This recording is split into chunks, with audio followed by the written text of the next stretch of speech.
I thought the hardest part would be losing him, but it wasn't.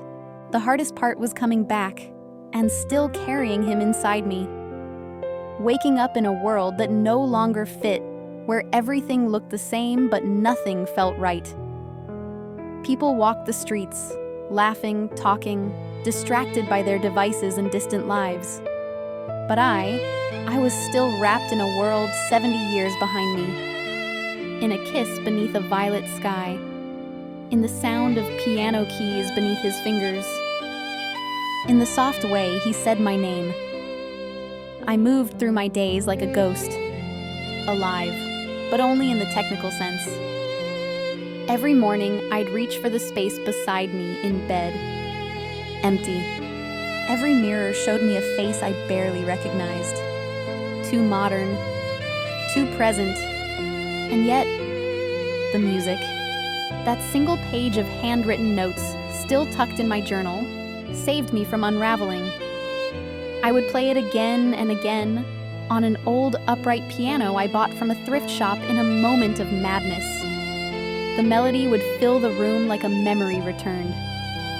Gentle, longing, eternal. I called it ours. Because it was. Sometimes I would go back to the hotel, not to stay, just to be near it. I'd sit on the front steps with a coffee, watching the lake in the distance, waiting for something, anything to stir. Of course, it never did. There were no ripples in time, no clocks winding backward, no footsteps echoing from the past. But I went anyway, because that was where I last saw him, where the time we loved had existed. People always say love is a feeling, but they're wrong. Love is residue. It's fingerprints on the soul.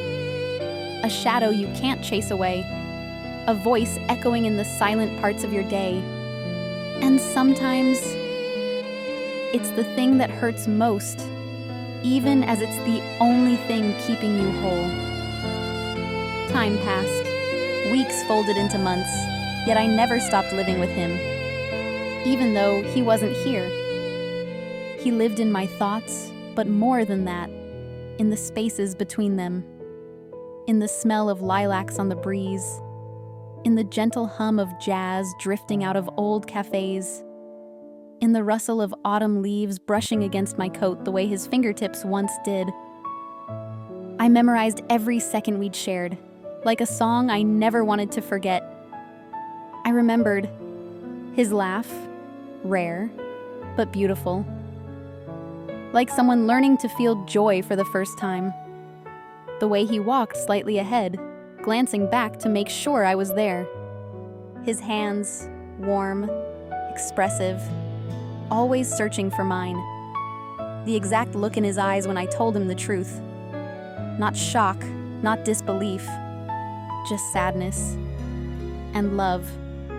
So much love.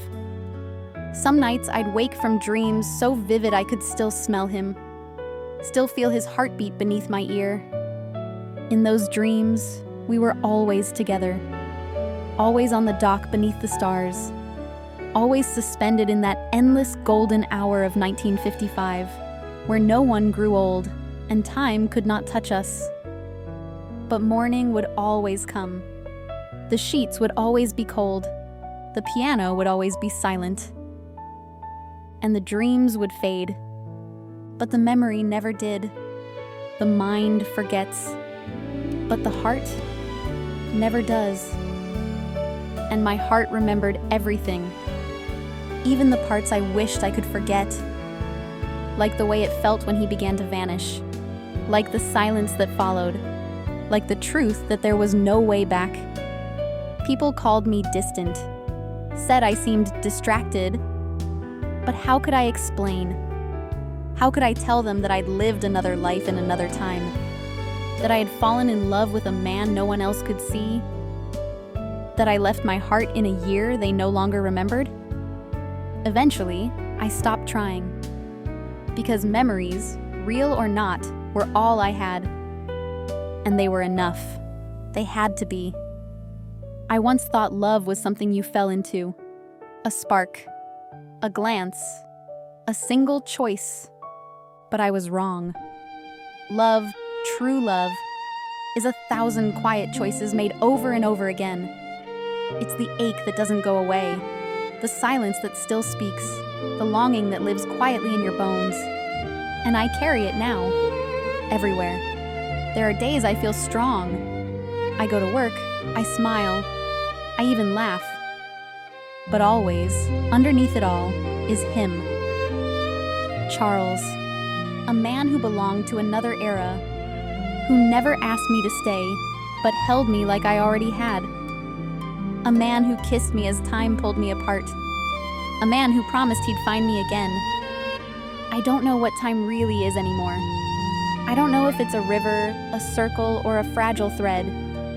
All I know is that somewhere, in some form of forever, we found each other, and that is a miracle.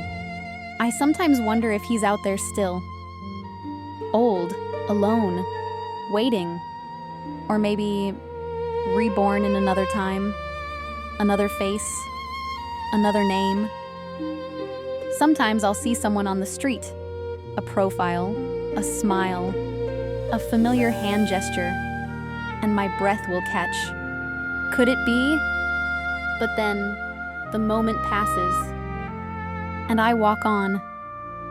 And yet, there are nights when I sit at the piano, play our song, and swear I feel him behind me.